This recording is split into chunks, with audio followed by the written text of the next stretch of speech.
ഇന്ന് നമ്മളുടെ കൂടെ നിൽക്കുന്നത് അത്രയും നമുക്ക് വേണ്ടപ്പെട്ട കുറച്ച് പേരാണ്. അതായത് വയനാട് ദുരന്തം നടന്നപ്പോൾ അവിടെ അമ്മയും അച്ഛനും നഷ്ടപ്പെട്ട പിഞ്ചു കുഞ്ഞുങ്ങൾക്ക് മുലപ്പാൽ നൽകാമെന്നും പറഞ്ഞ് അത്രയും കൈനീട്ടി വന്ന ഒരു ഫാമിലിയാണ് നമ്മളുടെ കൂടെ ഉള്ളത്. ചേട്ടാ, ഒരുപാട് പേർക്ക് നിങ്ങളെ പേഴ്സണലി അറിയില്ല. അപ്പോൾ എന്താ പേരെന്താ? എൻ്റെ പേര് അസീസാണ്. വയനാട് വെള്ളമുണ്ട സ്വദേശിയാണ്. ഷാനിബ. നിങ്ങളുടെ മക്കളാണ് മൂന്ന് പേര്. ഈ മൂന്ന് മക്കളെ കൂടാതെയാണ് വയനാട് നഷ്ടപ്പെട്ടവർക്ക് മക്കൾക്ക് മുലപ്പാൽ നൽകാമെന്ന് പറഞ്ഞത് അല്ലേ?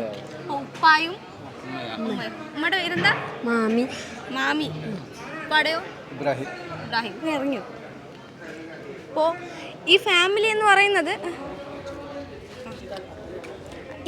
എന്ന് പറയുന്നത് ശരിക്കും മലയാളികൾക്ക് ഏറ്റവും വേണ്ടപ്പെട്ട ഒരു ഫാമിലിയാണ്. സത്യം പറഞ്ഞാൽ ഇരു കൈയും നീട്ടി സ്വീകരിച്ചതാണ് മലയാളികൾ നിങ്ങളെ. അപ്പോൾ എങ്ങനെയാണ് അവർ മനസ്സ് വന്നത്? എങ്ങനെയാണ്? ഞാൻ ആ സമയത്ത് അവിടെ ആ ദുരന്തം ഉണ്ടായ സമയത്ത് രാവിലെ മുതൽ അവിടെ ഉണ്ടായിരുന്നു.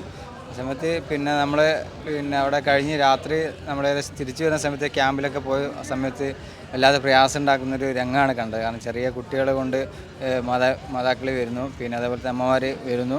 പക്ഷേ അമ്മമാർക്ക് കുട്ടികൾക്ക് പിന്നെ ശരിക്കും ഫീഡ് ചെയ്യാനുള്ള അവർക്ക് ആ മെൻ്റലി കപ്പാസിറ്റി അവർക്ക് തളർന്നു പോയ സിറ്റുവേഷൻ ഉണ്ടായിരുന്നു. അപ്പം ആ സമയത്താണ് പിന്നെ ഞാനിങ്ങനെ വീട്ടിൽ വന്നിട്ട് ഇങ്ങനെ പറഞ്ഞത്, വൈഫിനോട് പറഞ്ഞിങ്ങനെ ഒരുപാട് ആളുകൾ ഇങ്ങനെ ബുദ്ധിമുട്ട്, പ്രത്യേകിച്ച് ചെറിയ കുട്ടികളാകുമ്പോൾ ഈ ഫീഡിങ്ങിന് ആ ടൈം ആ ഒരു ഒരു ഇത് വേണമല്ലോ. അപ്പോൾ ആ പറഞ്ഞപ്പോൾ അവൾ എന്നോട് പറഞ്ഞ് നമുക്ക് പിന്നെ അങ്ങനെ ആരെങ്കിലും ഉണ്ടെങ്കിൽ നമുക്ക് ഞാൻ രാവിലെ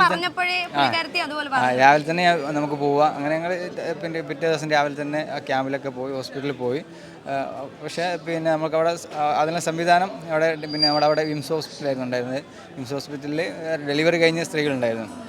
അവരെന്താക്കിയിട്ടുണ്ട്, ആ കുട്ടികൾക്ക് പെട്ടെന്നുള്ള ഒരു എമർജൻസി സിറ്റുവേഷൻ കൈകാര്യം ചെയ്യാൻ വേണ്ടി അവർ ചെയ്തിട്ടുണ്ടായിരുന്നു. ഇതായിരുന്നാൽ ഞങ്ങളെല്ലാ ദിവസവും ഏകദേശം ഒരു 4-5 ദിവസങ്ങളോളം അവിടെ തന്നെ ഉണ്ടായിരുന്നു. ഫസ്റ്റ് ഹസ്ബൻഡ് ഈ ഒരു ആശയം പറഞ്ഞപ്പോൾ എന്താ തോന്നിയത്? പെട്ടെന്ന് എന്താ തോന്നിയെന്ന് വെച്ചാൽ പിന്നെ സങ്കടം തോന്നി, നല്ല സങ്കടം തോന്നി. കാരണം കണ്ടിട്ട് സങ്കടം തോന്നി. പിന്നെ ഓരോ 2 മണിക്കൂറൊക്കെ വെച്ചിട്ട് പാൽ കുടിക്കുന്ന കുട്ടികളാണല്ലോ, ചെറിയ കുട്ടികളെന്നൊക്കെ പറയുമ്പോൾ കഴിക്കുമല്ലോ.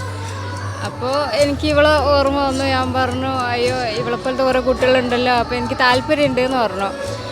അപ്പോൾ എനിക്ക് പിന്നെ എൻ്റെ അടുത്ത് പിറ്റേ ദിവസം വാട്സപ്പിൽ മെസ്സേജ് അയച്ചു ചോദിച്ചു, നീ പറഞ്ഞ റിയൽ ആണോ, താല്പര്യമുണ്ടോ എന്നൊക്കെ ചോദിച്ചപ്പോൾ ഞാൻ പറഞ്ഞു എനിക്ക് താല്പര്യമുണ്ടെന്ന് പറഞ്ഞ് ഞങ്ങൾ രാവിലെ പോയി.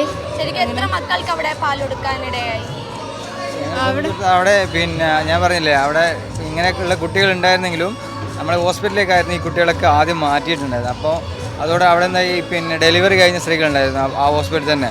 അവരാദ്യം തന്നെ അവിടുത്തെ കുട്ടികൾക്ക് കൊടുക്കാനുള്ള സംവിധാനത്തിലൂടെ ഇവർക്കും കൂടി കൊടുത്തിട്ടുണ്ടായിരുന്നു. അപ്പോൾ ഞങ്ങൾക്ക് അതിൻ്റെ ഒരു ആവശ്യം വന്നിട്ടില്ല. പക്ഷേ പിന്നെ അവിടെ ഞങ്ങൾ എല്ലാ ദിവസവും പ്രസൻറ്റിലായിട്ട് ഉണ്ടായിരുന്നു. നല്ല അഭിപ്രായം തോന്നി. അഭിമാനം തോന്നി. നല്ല അഭിപ്രായം. മോനെപ്പോ ബുദ്ധി കൊടുക്കട്ടെ എന്ന് പറയും. മോനെപ്പോഴും അങ്ങനെ ശരിക്കും പാരന്റ്സിന്റെ കയ്യിൽ നിന്ന് കിട്ടിയ ഒരു ഇത് തന്നെയായിരിക്കും. അവരങ്ങനെ പറഞ്ഞുകൊണ്ടല്ലേ ഇപ്പൊ ഒരു ഇതെത്തിയേ. ആ ബുദ്ധി എപ്പം കൊടുക്കട്ടെ, നന്നാൻ പ്രാർത്ഥിക്കും. ശരിക്കും ആഗ്രഹിച്ചതുപോലെ ഒരു ഭാര്യനെയും കിട്ടി, 3 മക്കളെ എന്താ ചെയ്യുന്നേ? ഉറപ്പായിട്ട് മലയാളികൾ മുഴുവൻ നിങ്ങൾക്ക് വേണ്ടിയല്ലേ പ്രാർത്ഥിക്കുന്നത്. മോള് എത്രയല്ലേ പഠിക്കുന്നേ? സ്കൂളിൽ 2-ലും മദ്രസയിലും 3-ലും. സ്കൂളിൽ 2-ലും മദ്രസയിലും 3-ലും. പേരെന്താ? ഐഷ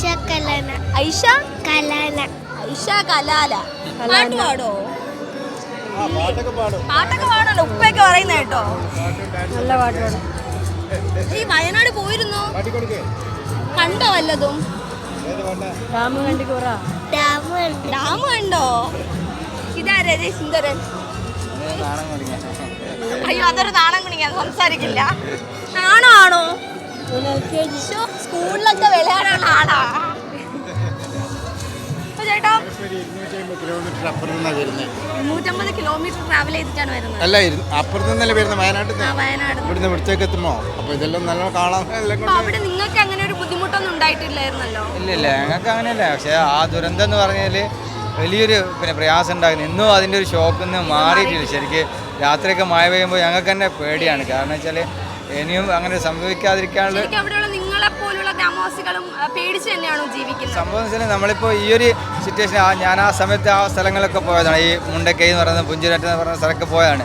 അവിടെയൊക്കെ ഒരു കാരണവശാലും അവർ പ്രതീക്ഷിക്കാത്തൊരു ദുരന്തമാണ് ഉണ്ടായിട്ടുള്ളത്. ആ ഒരു ഇത് വെച്ച് നോക്കുമ്പോൾ വയനാട് ജില്ലയിൽ പിന്നെ ഞങ്ങളെപ്പോലത്തെ ഒരു പിന്നെ മലഞ്ചെരിയിലൊക്കെ താമസിക്കുന്ന ആളുകൾക്കൊക്കെ പിന്നെ ചെറിയൊരു പേടിയോടുകൂടി തന്നെയാണ് കഴിയുന്നത്. ഏതായിരുന്നാലും പിന്നെ ഇപ്പോൾ ഒരുപാട് മാറ്റം വന്നിട്ടുണ്ട്.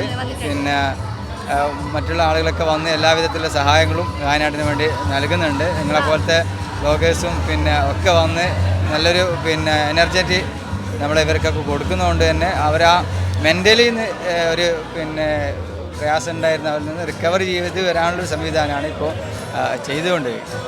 ശരിക്കും ഇതുപോലൊരു സിറ്റുവേഷൻ വരുമ്പോഴാണ് മലയാളികൾ എല്ലാവരും ഒന്നിച്ച് നിൽക്കുന്ന ഒരു കാഴ്ച കാണാൻ പറ്റുന്നത്. ശരിക്കും അതിൻ്റെ ഒരു ഉത്തമ ഉദാഹരണമാണ് നിങ്ങളെന്ന് പറയുന്നത്.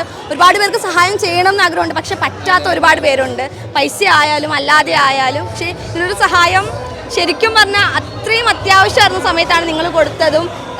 ആ സമയത്ത് ദൈവം നിങ്ങൾ തന്നെയായിരുന്നു എന്ന് വേണമെങ്കിൽ പറയാം. അപ്പോൾ ഒരുപാട് ഈ കുടുംബത്തിന് തന്നെ ഒരുപാട് അനുഗ്രഹവും ഐശ്വര്യവും ഒക്കെ ഉണ്ടാവട്ടെ.